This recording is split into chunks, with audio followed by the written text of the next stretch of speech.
ባልና ሚስት አልጋ ላይ ተኝተው ባሉበት ጊዜ በቃ ፍራሽ ተነጥፏል፣ አንሶላ አለ፣ ቤቱ ተዘግቷል፣ መብራት ጠፍቶ የራስጌ መብራት በርቷል፣ ሁለቱም ተኝተዋል። በቃ ይሄ ብቻ ነው እኛ የምናውቀው በስጋዊ ህይወት። ግን ሌላ አካል አለ፣ ሌላ ህይወት አለ፣ ሌላ የማናውቀው መንፈስ አለ። ለምሳሌ ልዘርዝርላችሁ፣ 1 4 5 ልዘርዝርላችሁ። አንደኛ የመስተፋቅር መንፈስ ካለ ወይ እሷ ወይ እሱ ካደረጉ ያ መንፈስ አብሮ ነው የሚያድረው።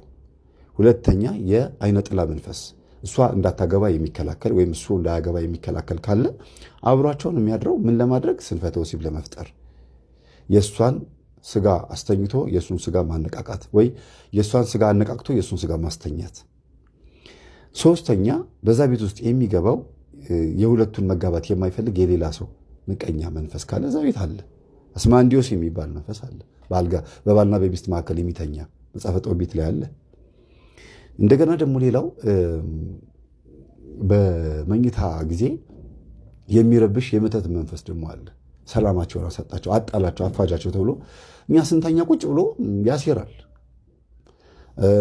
ባል ተኝቶ ሚስት የባሏን ሞባይል ትጎረጉራለች፣ ሚስት ተኝታ ባል የሚስትን ሞባይል ይጎረጉራል። የሆነ ነገር ሲያገኝ ከዛ በዛ የተነሳ ነገር እንዲጣሉ በዚህ ነገር እንዲጣሉ የማድረግ ሲስተም አሁን ያሉ። ወደ ድሮ ስትሄዱ በጣም ብዙ አይነት ሲስተሞች አሉ። ተነስቶ በር ከፍቶ የሚወጡ አሉ፣ በፍጹም የማይስማሙ አሉ። ግንኙነት በሚፈጽሙበት ሰዓት ህመም እንዲሰማቸው የሚያደርግ መንፈስ አለ። ሴቷ በተለይ እንዲያማት፣ ወንዱ ስራ ላይ ድክም ብሎ መጥቶ ሚስትን በዛ ብትል በዚህ ብትል አልታዘዝ ሲላት ተነስታ ተናዳ ትወጣለች፣ ውሽማ ትጀምራለች። በዚህ የተነሳ ባል ደግሞ ይሄን ወሬ ሲሰማ ሚስቱን ወይ ይገላል፣ ወይ ይቀጠቅጣል፣ ወይ ይፋታል። ይሄ ብቻ አጠቃላይ ትዳር ላይ የሚፈጠሩ ኮንፍሊክቶች እንዲፈጠሩ የሚያደርግ መንፈስ አለ። እስቲ ይህን ቪዲዮ እዩት። ይህን ቪዲዮ እዩትና ከዛ እንገናኛለን። ይህንን ቪዲዮ ሳቀርብላችሁ እንድትማሩበት ስለሆነ አስተውላችሁ እንድትመለከቱት እፈልጋለሁ። ይህቺ ልጅ በተኛችበት ወይ ምናልባት ባለቤቷ ታሞ ተኝቷል ሆስፒታል እና የእሱን መታመም የጠበቀ ሌላ መንፈስ ወይም የሌላ ወንድ መንፈስ ወይም አይነ ጥላ ሊሆን ይችላል። እንግዲህ በተረዳሁበት መንገድ ነው የምነግራችሁ። መጥቶ ልብሷን ሲያወልቅባት ከዛ ልብሷን በሌላ አይነት ነገር ልክኛ በጣም አሳፋሪ በሆነ መንገድ መንፈስ ሊገናኘን እንደሚሞክረው እንዴት ግራ በሚያጋባ መልኩ እንደሚገናኘት ነው የሚያሳየው። ባሏ ተኝቷል፣ ግን ደግሞ ሌላ እሱን ሊገለው የሚፈልግ የሁለቱን ትዳር የማይፈልግ መንፈስ በሁለቱ መካከል እንዳለ አድርጋችሁ ተረዱት። በጌታችን በኢየሱስ ክርስቶስ ስም መተት፣ ዛር፣ ቡዳ፣ ውቃቢ፣ አፍዛ፣ ደንግዝ ትወጣለህ። ወደዚህ ቶሎ በል። ይህ ሁሉ የመንፈስ ዓለም ነው። ማረጋገጫ የማያስፈልገው ማስረጃ ነው። መተትና ዛር፣ ቡዳ፣ ውቃቢ፣ አፍዛ፣ ደንግዝ የሚስጥር ጠቋር፣ አዳልሞቲ፣ ወሰንጋላ ለምን ሰው ሆንክም ብለው የሚታገሉ ጥቂቶች አይደሉ። ሰው መጥፋት ነው። ይሄ ሁሉ ደህና ሰው ቢኖር ይሄ ሁሉ መተት አይጮህም እኮ። ደህና ሰው ቢኖር ይሄ ሁሉ ቡዳ አይበላም። ደህና ሰው ቢኖር ይሄ ሁሉ ልክፍት አብሮ አይወለድም። አረቄ አትይዘው ነበር ጧት? የት አለ አረቄው? አምጣ እስቲ ኪሱ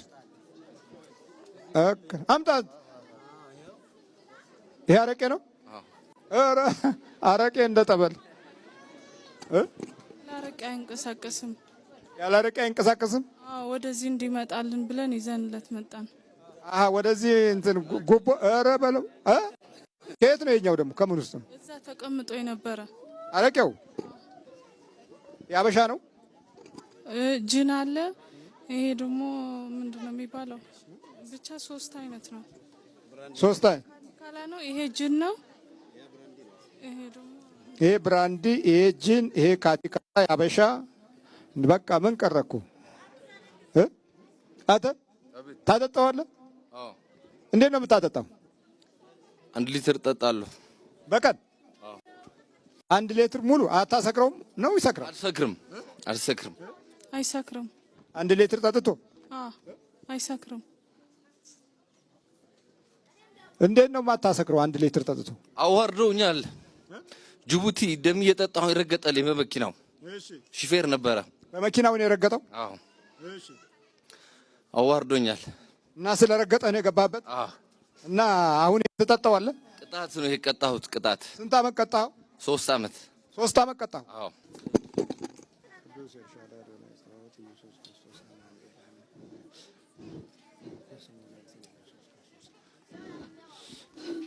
እንካ ጠጣ።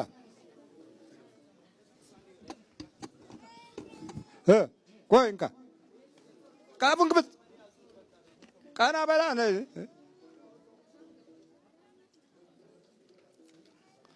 ጥሩ ነው።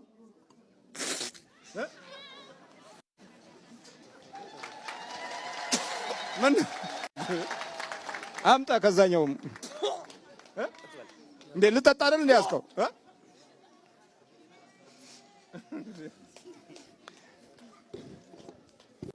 ይሄኛው ጅን ነው። ይሄኛውን በደንብ ይጠጣዋል ጅኑን።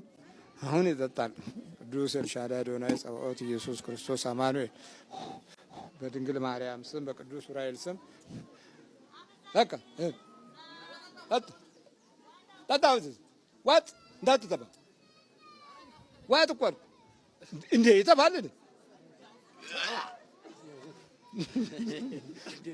ስማ ቀርጥጥ አተ ጋኔት እንዴት እንዴ ጠጣ እንጂ ለምን አልጠጣም እኮ ትንሽ እኮ ተው ለምን ጠጣም ለምን ታሰሲ አይሰቲ ተቀበሉ አብረት ቅጣት። እኛ አረቄ አንወድም፣ ጫት ነው የምንወደው።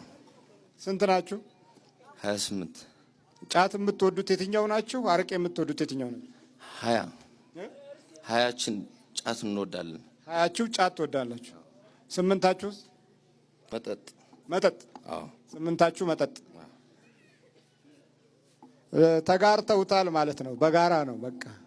የጫቱ ኃይል ሌላ ነው፣ የመጠጡ ኃይል ደግሞ ሌላ ነው። ጫት የምትወዱት በምን ሰዓት እንዲቅምላችሁ? ምሳ ሰዓት፣ ሌሊቱም ይነዳል። በዚህ አብራችሁ ናችሁ? አዎ። የትኛው ጫት ነው የምትመርጡት?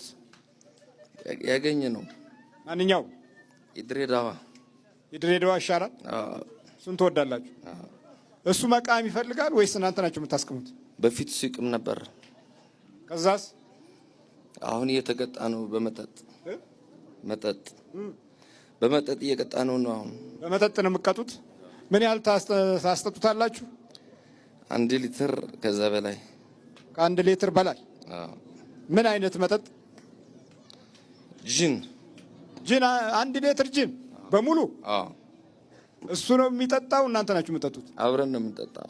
እና ይሰክራል? አይሰክርም። እሱ ትንሽ ነው የሚጠጣው። እሱ አይሰክርም፣ ግን እናንተ ናችሁ የምትጠጡት። ጅኑን በሙሉ ትጨርሱታላችሁ? ማለት እየነዳችሁ ነው የምትጠጡት? በፊት ይነዳ ነበር። አሁን ያው እናስነዳውን ቁጭ ብለን ነው የሚጠጣው። ቤት አብረን ነው የምንጠጣው። በል ተበርከክ፣ ወጥ ነውጣ። እንግዲህ እንዲህ አይነት ትውልዶች ነን። አይ መንፈሳዊው መነቃቃት የለም። ስለዚህ ስለ ሰማያዊ ነገር ስለ ምድራዊ ነገር ስነግራችሁ ያላመናችሁ ስለ ሰማያዊ ነገር ነግራችሁ እንዴት ታምናላችሁ?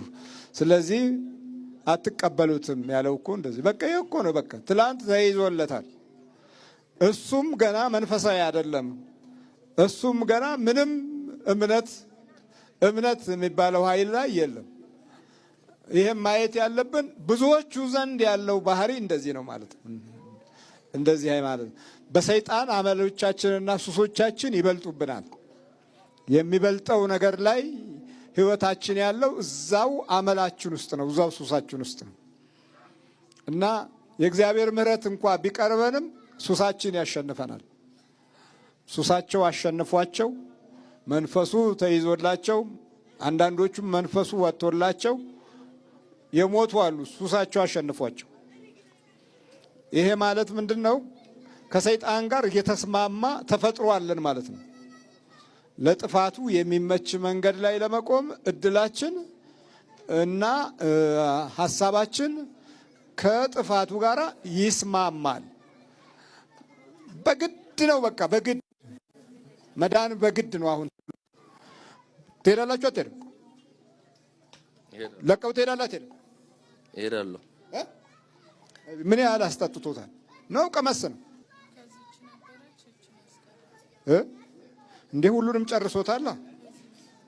ትላንት እዚች ጋር ነበረች፣ ከሰው አልቀመሰም። እሺ ገልብጫቸው እዚህ ጋር። በስንት ቀን የጨረስካቸው እነዚህ?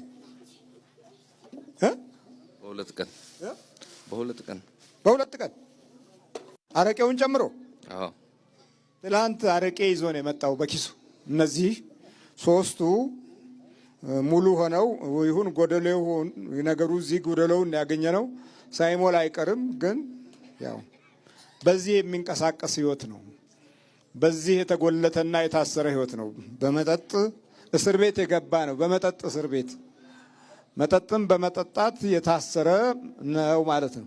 ሰውየው ብቻውን አይደለም፣ ደግሞም 28 እንዲህ አይነት የጥፋት መንፈሶች ትውልድን የሚያባክኑ ዝም ብሎ ቀፎው ብቻ ሰው እንዲመስል የሚያደርጉ የዚህ አይነት የጠላት ኃይል መኖሪያ የሆኑ በምሁርነት ደረጃ ሁሉ የተቀመጡ ሰዎች እንዲህ አይነት ልክፍት ሳይነካካቸው የሚያልፉበት ጊዜ አይኖርም።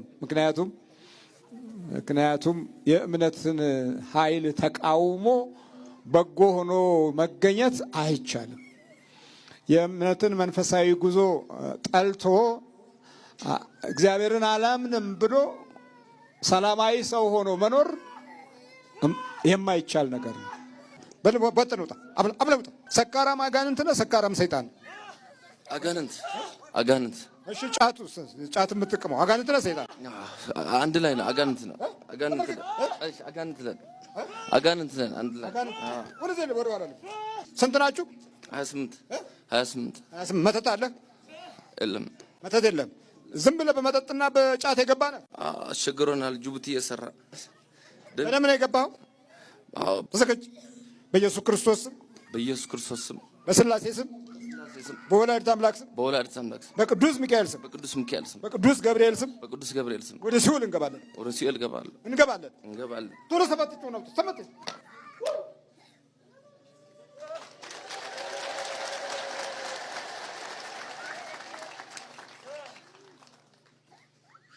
ወንድ ልጅ ሀብታምም ይሁን ድሃም ይሁን ላፈቀራት ሴት በገንዘብ በኩል ሟች ነው። በገንዘብ በኩል ይማሟታል፣ እንደምንም ብሎ ይጋብዛታል። ጋባዥ እሱ እንደሆነ ኃላፊነት እንደተጣለበት ያምናል። እና አንዳንዴ ቀርቦ ማያናግራት ድሃ ትለኛለች፣ በቃ ምን ይሻለኛል ዝም ብዬ አፍቅሬያት ልኖር ይላል ከሩቁ። ሀብታም ከሆነ ደግሞ በሀብቱ ልክ ምናምን እውነት እኮ ፍቅር አፍቅሯታል እኮ፣ ግን ያንን ፍቅሩን በምን ይሸውደዋል? ባለው ገንዘብ ልክ ያደርገዋል። እንዳፈቀረ እንዳይታወቅበት ምናምን በቃ ሀብቱን አይታ እንደመጣች አድርጎ ራሷን በተጽዕኖ ውስጥ ይከታታል። ሳይኮሎጂካሊ ይጫወትባታል ማለት ነው። ይሄንን ግን መነጋቸው ሪል የሆነው ፍቅር አይደለም። ትክክለኛ ፍቅር የያዘው ወንድ ልጅ አክብሯት፣ ከፍቅረኛ ጋር ትሁንም ከባል ጋር ትሁንም ከወንድሟ ጋርም ትሁን ምናምን የሷን መጎዳት ማየት አይፈልግም። በጣም በቃ ደስ የሚለው አይቷት ስለተመለሰ ብቻ ነው። መጎዳቷን ግን አይፈልግም። እንኳን እሱ መጥቶ ተናግሮ ጎድቷት ሊሄድ ይቀርና በሷ ዙሪያ ኮሽ ያለ የሆነ የምታዝንበት ጉዳይ ካለ ለማንም ሳይናገር መጥቶ ጎድቶ ነው የሚሄደው። ነፃነቷን ይጠብቃል። ትክክለኛ አፍቃሪ ነው ያልኳችሁ። ትክክለኛ ፍቅር የሚባለው ይሄ ነው እንጂ አናግሪኝ አንቺ በቃ እሺ በይኝ እንዴ እኔ እኮ የራሴ ጓደኛ አለኝ እኔ ገና ትምህርት ልማርበት እባክህ ምናምን ብላ 3-4 ምክንያት ሲደረድርለት በቃ እኔ የማውቀው ነገር የለም በቃ እሺ በይኝ፣ ወይ በጥፊ መታታል ወይ በቦክስ ይላታል። በዚያ እሷም ደግሞ ፈርታ እሺ ትለዋለች። ይሄ የምንድነው? ራስ ወዳድነት ፍቅር የሚባለው ነው። በቃ ራሱን ነው የሚወደው ይሄ ሰው፣ ራሱን ያፈቀረው። የልጅቷን ስሜት የልጅቷን ሀሳብ በፍጹም አልተረዳም። የሚወዳት ከሆነ በጣም የሚያፈቅራት ከሆነ ልክ እንደ ብርጭቆና እንደ እንቁላል ነው ሊንከባከባት የሚገባ። እንኳን ሊመታት ቀርቶ ሊያስብላት ይገባል። በቃ ይመቻት፣ ደስ ይበላት። በቃ እኔ አንቺን ስላፈቀርኩ ደስተኛ ነኝ፣ ልቤ ተከፍቷል ማለት ነው፣ ማፍቀር ችያለሁ ማለት ነው፣ እድለኛ ነኝ ማለት ነው ምናምን ነበር ማለት የነበረበት። በዚህ ተማርካም ልትመጣ ትችል ነበረ። ግን በዱላ የሚያምን ከሆነ በኃይል የሚያምን በገንዘብ የሚያምን በማቴሪያሎች የሚያምን ምናምን በዚህ ነገር ሊሰበስባት ቢሞክር ከሆነ በዛው ነገር ያጣታል፣ ዋጋም ይከፍላል። እንዲያውም እንደ ድድብ ቆጥራው ከሱ እንዴት ማምለጥ እንደምትችል ማሰብ የምትጀምረው ከመታት ሰዓት ጀምሮ ነው። በቃ ይሄ ሰው ደደብ ነው ማለት ነው ብላ ራሱን ነው የሚያስበው። በቃ ስለ ራሱ ነው የሚያስበው ብላ ማለት ነው። እኔ ማቀው በቃ እንዳፈቀርኩሽ ነው እምልሽን እሺ በይ በቃ ነግሬሻለሁ ምናምን። ወንድሟም ቢመጣ አጎት አባት ቢመጣ ምንም አይሰማም። ግን ለሷ እንደዛም ሆኖ ግን ያው ማንኛውም ሰው መጥቶ እንደሚያፈቅራት ከተናገረ በኋላ አሁንም ደግሞ መጥቶ እንደሚያፈቅራት መናገሩ ያ እንደ መጥፎ ነገር ይታያል ማለት አይደለም። እሺ ኃይል እየጨመረበት በገንዘብ እያታለላት የሱ ለማድረግ የሚያደርገው ጥረት ነው ብላችሁ እንደሚያፈቅራት መናገሩ ግን ችግር የለውም።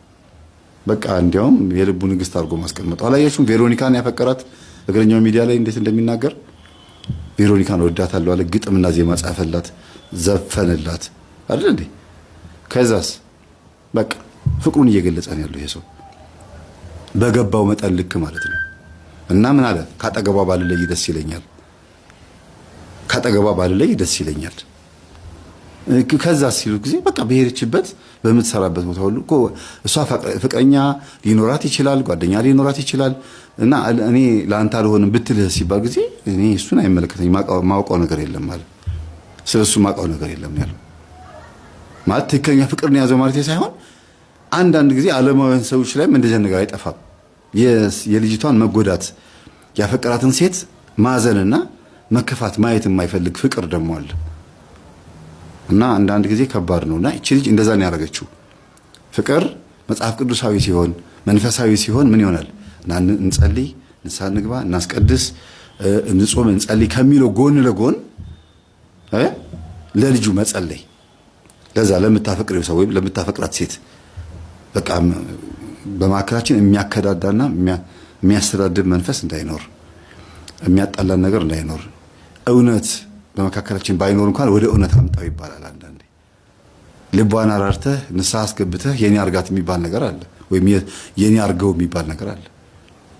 እና ያፈቀሩትን የቀረቡትን ላለማጣት በተለይ መላመድ ከፉ ነው ይባላል። ከተላመዱ በኋላ በደንብ ከተቀራረቡ በኋላ መለያየት በጣም ከባድ ነው እና ስራም ህይወትም ይመሰቃቀላል። ይሄ ነገር እንዳይመጣ መጀመሪያ መንፈሳዊነት ይጨመርበት ውስጡ። ለምን ገና ለገና እንለያያለን ብሎ አስቦ አይደለም።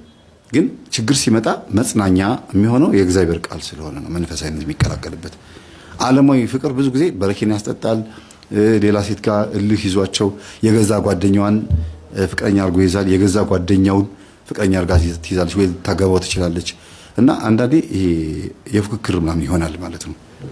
መንፈሳዊነት ሲጨመርበት ግን መጥፎ ነገር ቢናገር እንኳን እሺ ይቅርታ እግዚአብሔር ይስጥልኝ በጣም አመሰግናለሁ ምናምን ብላ ለሱ መልካም ነገር ወይም ለሷ መልካም ነገር ተመኝቶላት ወይም ተመኝታለት ይለያያሉ ማለት ነው። የማይሆን ከሆነ እግዚአብሔር ያልፈቀደውም ከሆነ እንኳን ንጹህ ሰብአዊ ተፈጥሮ ጠረን ያለው ፍቅር ከያዛቸው እንደዚህ ነው የሚያደርጉት።